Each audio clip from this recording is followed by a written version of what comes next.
नमस्कार दोस्तों, मैं डॉक्टर अनुपमा फलसफा मंच के माध्यम से आप सभी का बहुत बहुत स्वागत करती हूँ। प्रस्तुत हूँ कबीरदास के पद की व्याख्या लेकर। जी हाँ दोस्तों, कबीरदास का पद माधव कब करिहो दाया की व्याख्या की प्रस्तुति लेकर आपके समक्ष प्रस्तुत हूँ। चलिए प्रारंभ करते हैं। माधव कब करिहो दाया, माधव कब करिहो दाया। काम क्रोध हंकार बियापै, काम क्रोध हंकार बियापै, ना छूटे माया। माधव कब करिहो दाया। उत्पत्ति बिंदु भयो जा दिन तय, उत्पत्ति बिंदु भयो जा दिन तय, कबहू सचु नहीं पायो, कबहू सचु नहीं पायो। पंच चोर संगी लाई दिए हैं, पंच चोर संगी लाई दिए हैं, इन संगी जन्म गवायो, इन संगी जन्म गवायो। माधव कब करिहो दाया, माधव कब करिहो दाया। तन मन डसियो भुजंग भामिनी, लहरई वार न पारा, तन मन डसियो भुजंग भामिनी, लहरई वार न पारा। गुर गारडू मिलियो नहीं कबहूँ, पसरियो बिख बिक रारा। माधव कब करिहो दाया।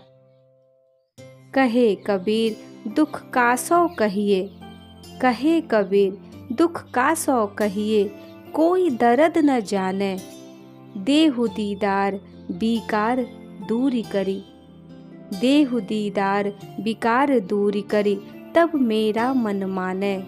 माधव कब करिहो दाया, माधव कब करिहो दाया।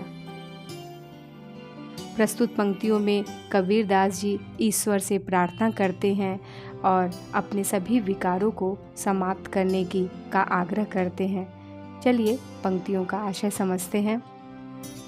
कबीर प्रभु से प्रार्थना करते हैं कि मेरे सभी मानसिक विकारों को आप दूर कीजिए और मुझे साक्षात्कार का दान दीजिए।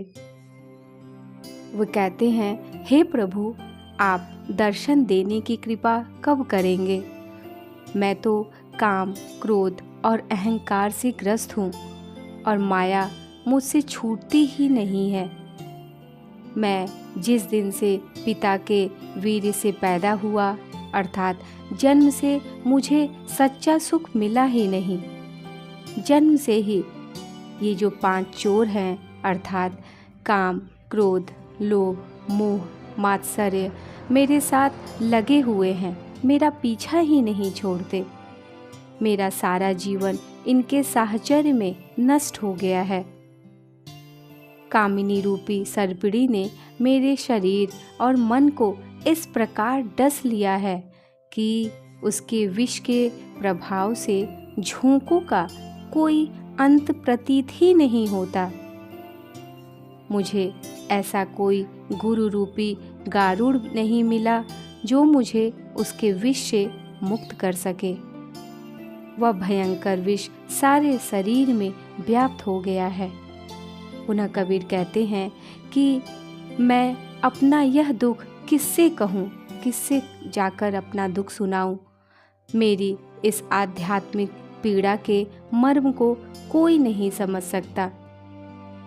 हे प्रभु, मेरे सभी अवगुणों को दूर करके आप दर्शन दीजिए, तभी मेरा मन शांति का अनुभव करेगा, तभी मेरा मन संतुष्ट होगा और मेरे मानसिक विकारों को दूर करके आप मुझे साक्षात्कार का दान दीजिए।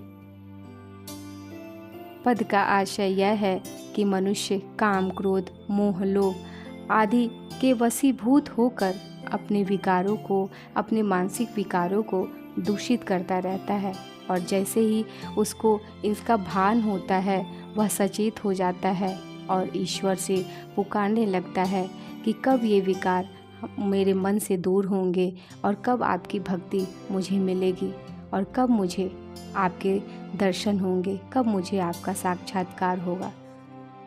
उम्मीद है आपको ये व्याख्या समझ में आई होगी।